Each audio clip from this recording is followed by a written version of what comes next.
você acha do SUS disponibilizar a PEP e a PrEP? O que eu acho do SUS disponibilizar... Traduz. Ouviu falar? PrEP e PEP, não lembro o que é. PrEP e a PEP, você sabe o que é? Também não. E você, sabe o que significa PEP e PrEP? Já ouviu falar sobre isso?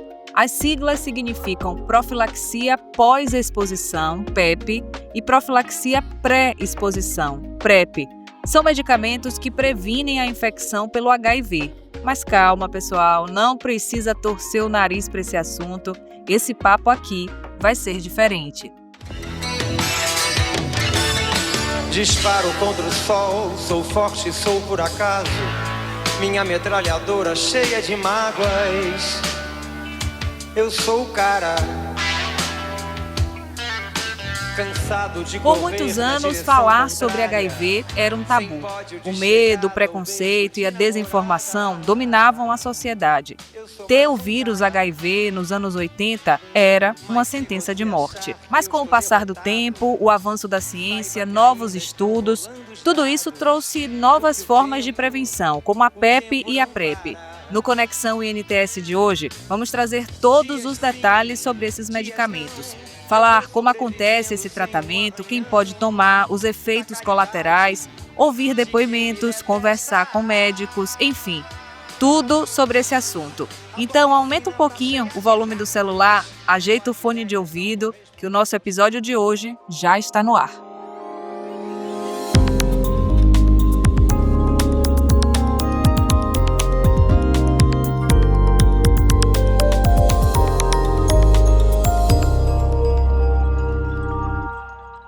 Eu tinha 30 anos de idade quando eu descobri que era soropositivo. E a minha reação foi de completa dor, desespero profundo, porque me deram 4 anos de vida.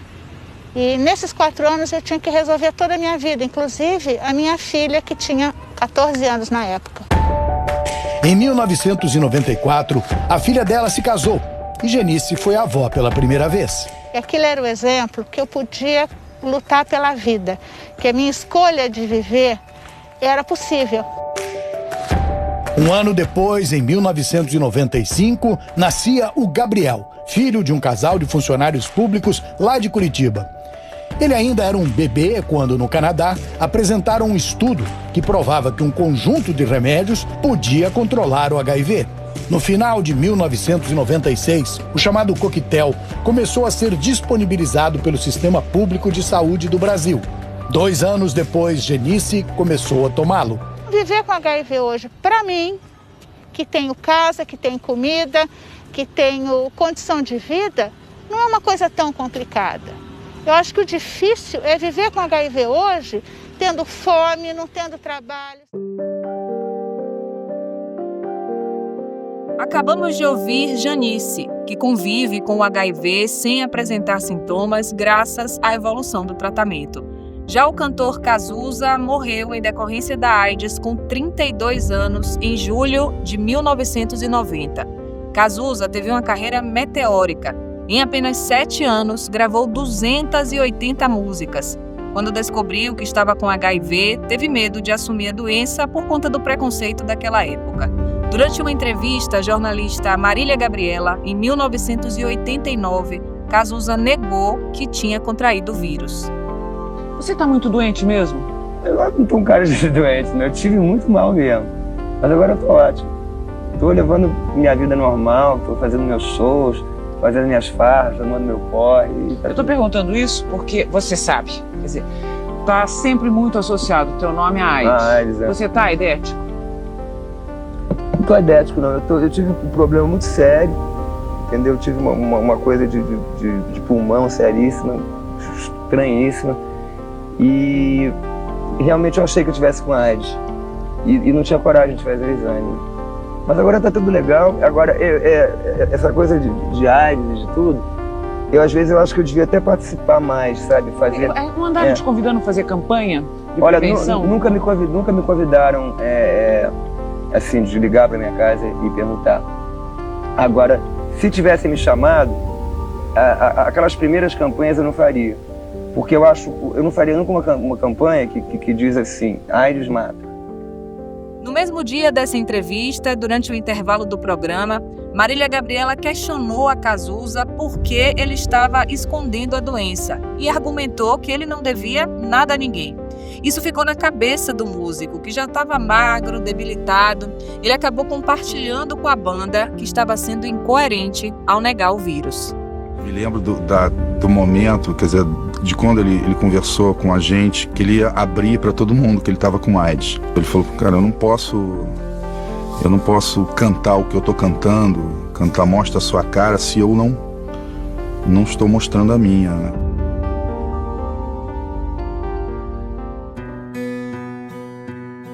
Algumas semanas depois, Cazuza foi para Nova York continuar o tratamento contra o vírus. O jornalista Zeca Camargo era correspondente internacional da Folha de São Paulo nessa época e também estava em Nova York.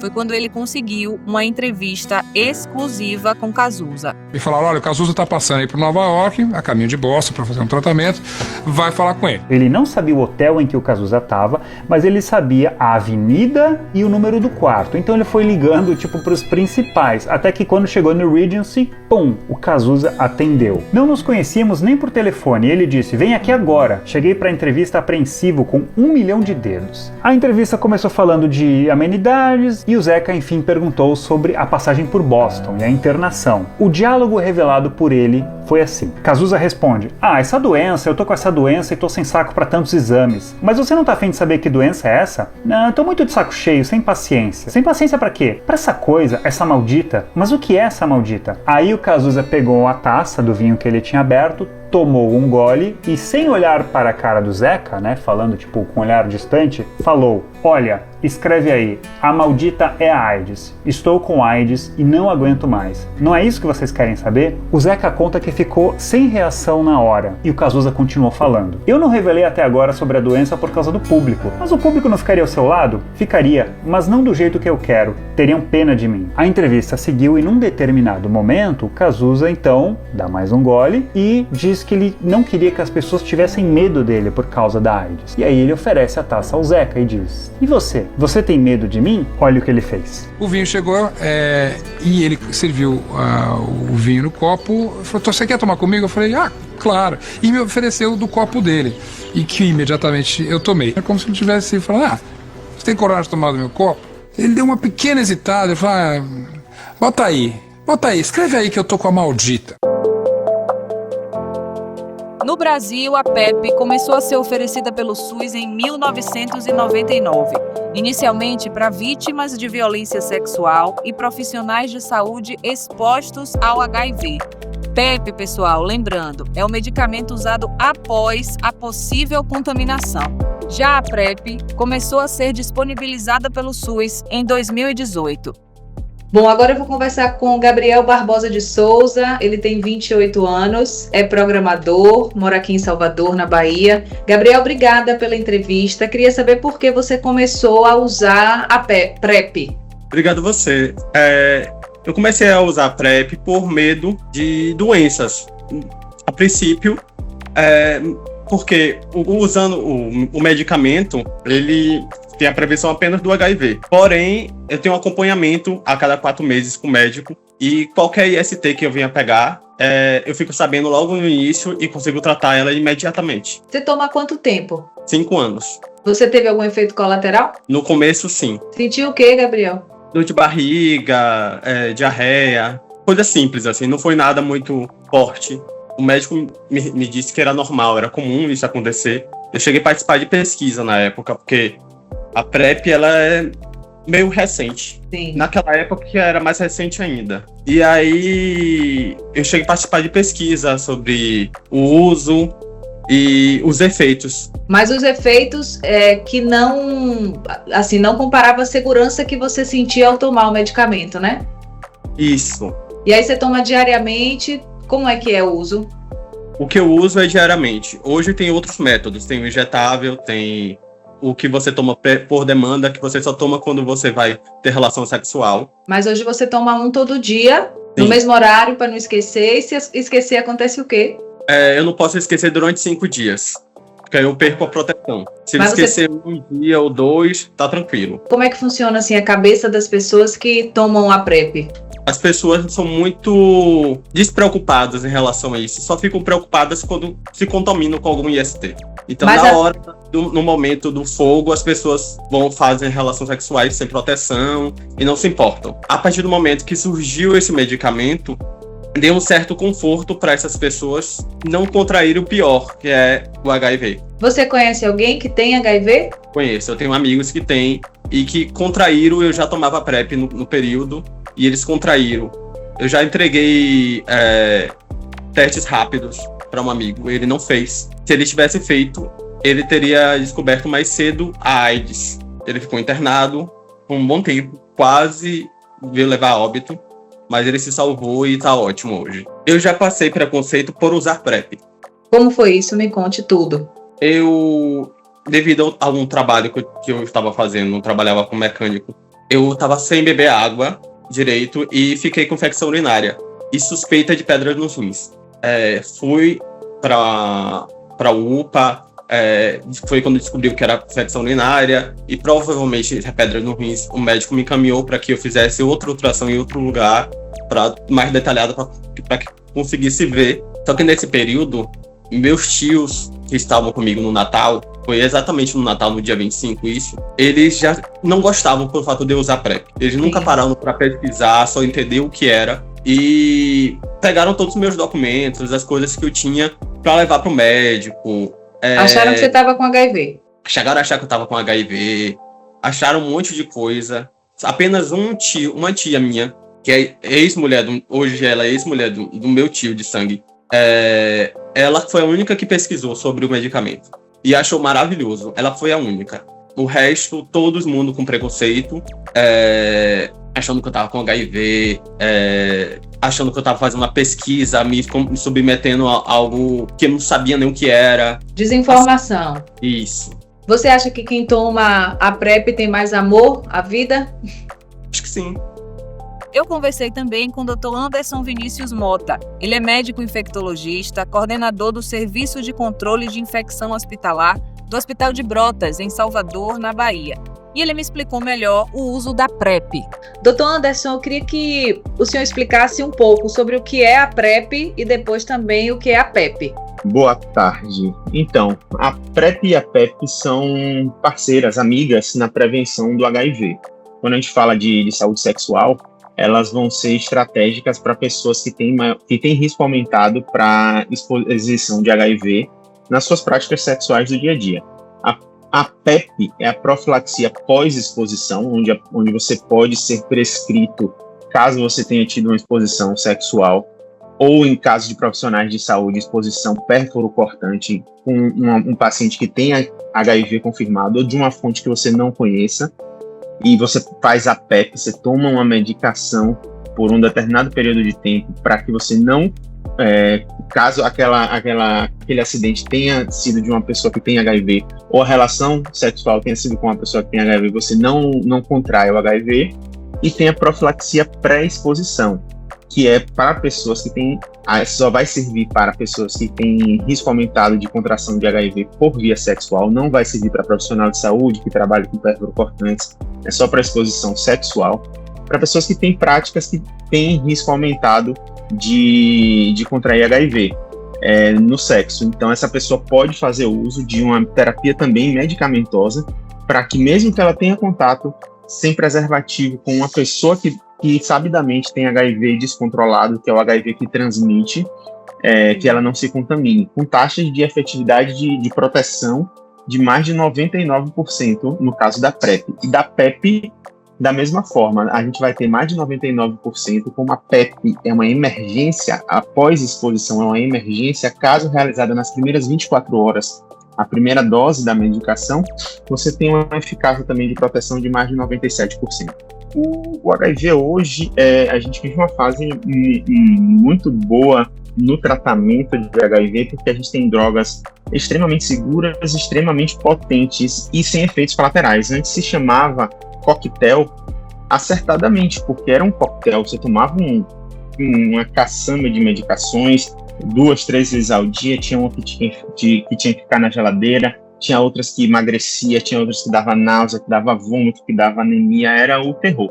Hoje em dia o tratamento preferencial, que é o que se inicia a qualquer pessoa que chegue, ele é feito com 2 comprimidos, um grande e um pequenininho. Depois de um controle inicial de 6 meses, vai ser feito apenas com um comprimido e sem efeitos colaterais imediatos. Relembro que é uma droga, não é isento de efeito colateral, são drogas potentes e que precisa de um monitoramento clínico, porque pode levar a uns efeitos metabólicos a partir do 5º ano de uso, que precisam ser monitorados em acompanhamento com o infectologista. Mas a gente vive tempos muito bons nisso, de controle com eficácia. Hoje a gente costuma dizer que que hoje ainda morrem pessoas no mundo por HIV, mas quem morre hoje é quem não tem adesão ao tratamento, quem não toma medicação, seja porque não chegou a um serviço de saúde, seja porque o diagnóstico impactou de uma forma que a pessoa tem alguma trava psicológica, psiquiátrica, ou seja porque não tem um entendimento de que é necessário seguir e tomar o seu comprimido e viver com uma doença que se torna crônica. Na verdade, não é uma doença, é um vírus. A doença é quando você tem complicações já da imunidade baixa, mas no caso do HIV, se você diagnostica no momento que você nem chega a ficar doente para começar esse tratamento e vai viver a vida com a expectativa de vida da população, exatamente a mesma expectativa de vida da população geral. Queria que você, só para finalizar, me contasse assim, uma história de algum paciente seu que... como foi o tratamento? Você se curou total? Como é a relação da família? Algum paciente que tenha marcado assim, a sua história? Que tivesse HIV e que marcou a sua história?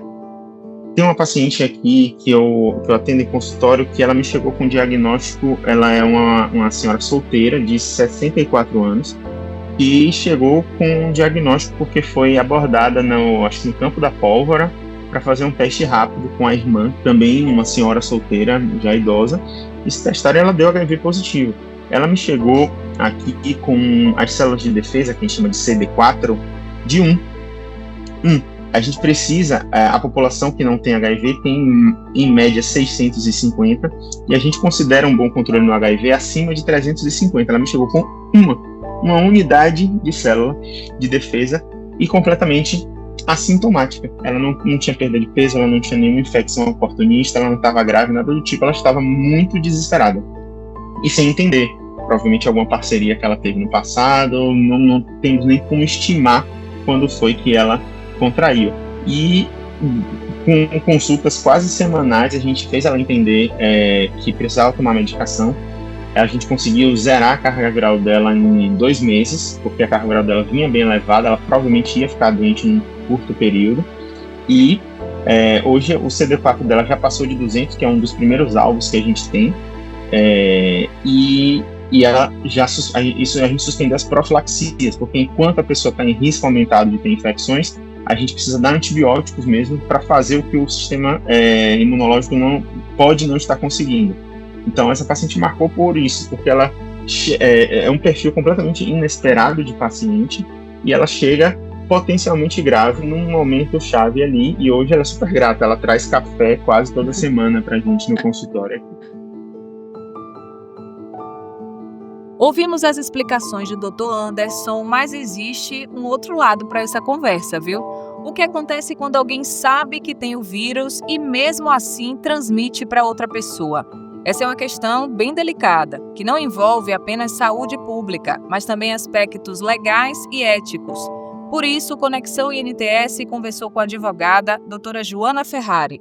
Passar para outra pessoa de forma desprotegida é um risco que essa pessoa corre, mas não é a intenção, vamos dizer, não é a intenção. Mas existem situações em que a pessoa está, vamos dizer, num estado terminal, está muito doente, está revoltada e quer contaminar intencionalmente outras pessoas. Aí você já sai para o 131 e você já vai para o 129. E aí a pessoa vai responder de uma forma dolosa, uma série de consequências mais graves do que o artigo 131, que é aquele onde você apenas corre o risco da transmissão. Doutora, para ficar mais claro, pode trazer um exemplo de alguém que passou, se pagou, se teve indenização? Sim, a gente tem casos da jurisprudência em que pessoas casadas, em que, por exemplo, o marido contraiu, sabia, né, da existência dessa doença e não avisou a sua esposa. A esposa pleiteou na justiça, inclusive recebeu R$120 mil de indenização por conta deste fato gravoso. Festas, encontros, celebração. Independente da época do ano, esses momentos fazem parte da nossa vida. O carnaval é um grande exemplo disso, de folia, de encontros, mas não dá para esquecer a camisinha. A ciência nos deu novas formas de prevenção, como a PEP e a PrEP, mas algumas atitudes continuam indispensáveis. Dá para curtir a vida pessoal e fazer escolhas responsáveis. Eu também bati um papo com o Dr. Lucas Teixeira. Ele é médico infectologista, também é coordenador do Serviço de Controle de Infecção Hospitalar do Hospital Municipal Guarapiranga, em São Paulo. Doutor Lucas, obrigada por estar conversando com a gente. Queria começar já pedindo para você contar alguma experiência que você teve que marcou a sua trajetória com pessoas portadoras do HIV. São várias as experiências que marcam a nossa história com relação a pessoas que vivem com HIV. Eu poderia citar uma delas, um diagnóstico recente num paciente que ele, além de descobrir o HIV, ele descobriu muito tarde. Quando o paciente descobre tardiamente, a gente chama isso de AIDS. Já não é mais só o HIV, já tem uma síndrome da imunodeficiência adquirida. E ele tinha algumas infecções oportunistas, ou seja, além da AIDS, ele ainda tinha tuberculose, a gente pode desenvolver várias outras infecções. E ele chegou assim extremamente amedrontado no consultório porque achou que tinha certeza que ia morrer. E depois começamos as terapias, porque tinha que ter terapia tanto para tuberculose como para o vírus, o HIV. E ele volta 3 meses totalmente diferente. Quando no retorno, na verdade teve um retorno mensal e depois um retorno com 2 meses após. E ele voltou totalmente diferente, já estava... já tinha ganhado peso, porque tinha emagrecido muito quando descobriu o diagnóstico, já estava com outro semblante no rosto, já era uma pessoa normal, comum, como qualquer outra que não tem o vírus. Doutor Lucas, ali pelos anos 80, quando o vírus foi descoberto, né, pela ciência, realmente não era dessa forma, a gente não tinha... essa vastidão de tratamentos como é hoje. Como é que se houve essa evolução desses medicamentos, incluindo a PEP e a PrEP? Eu vejo de forma muito benéfica. Desde 96, a gente tem medicamento de forma gratuita pelo SUS aqui no Brasil. E foi desde 96 que os novos remédios, eles ainda eram muito tóxicos, mas eles já começaram a salvar vidas. Porque quem tomasse e ficasse o que a gente chama de indetectável, praticamente não tinha complicações com relação ao HIV. Então, hoje em dia a gente tem esse mantra, o mantra de que quem toma o medicamento, toma direitinho, fica indetectável. Quem é indetectável vai ter a vida normal e vai ser também intransmissível. Ou seja, não vai transmitir HIV mesmo transando sem camisinha com outras pessoas.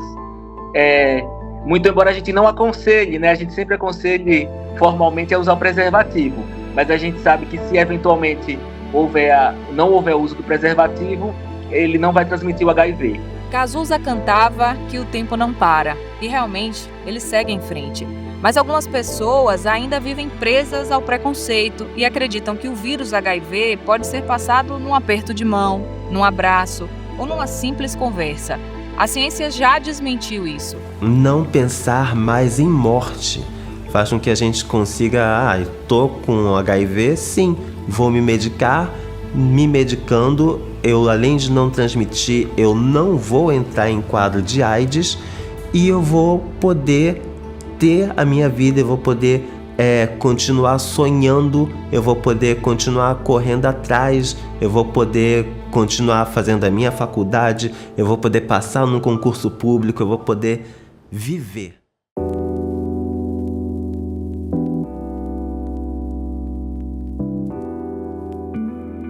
A distinção entre HIV e AIDS é fundamental para entender a evolução da infecção e a importância do tratamento. Ter HIV não significa ter AIDS. Com o avanço da medicina é possível viver com o vírus sem desenvolver a doença. HIV é o vírus que ataca o sistema imunológico, enfraquecendo as defesas do organismo. Já a AIDS é a fase mais avançada da infecção. quando o sistema imunológico já está comprometido e o organismo fica vulnerável a doenças oportunistas, como tuberculose, pneumonia, candidíase. Em 2023, foram notificados 46.495 casos de infecção pelo HIV no Brasil, um aumento de 4,5% em relação a 2022. Já a taxa de mortalidade por AIDS foi a menor no país desde o início da doença, com 3,9 óbitos a cada 100 mil habitantes. Ainda segundo a Organização Mundial de Saúde, o Brasil também ultrapassou a meta global de diagnósticos, identificando 96% das pessoas como portadores de HIV. Atenção! O vírus da AIDS não se transmite através de objetos de uso diário. É um vírus muito sensível. Fora do organismo humano, em contato com o ambiente, não sobrevive mais do que 1 hora.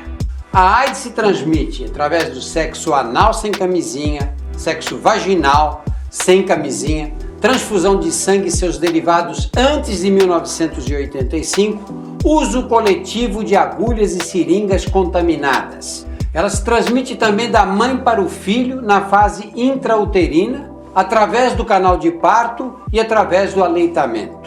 Através de cortes e perfurações profundas com instrumentos contaminados. Ainda assim, o risco é baixo.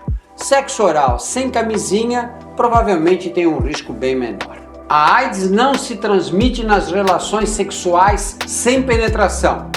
Não se transmite por beijo na boca, contato com suor, lágrima, urina, apertos de mão, abraço ou qualquer outro contato casual. E não se transmite também através de objetos de uso comum, como alicates de unha, escova de dente, toalhas e todos os objetos compartilhados no dia a dia.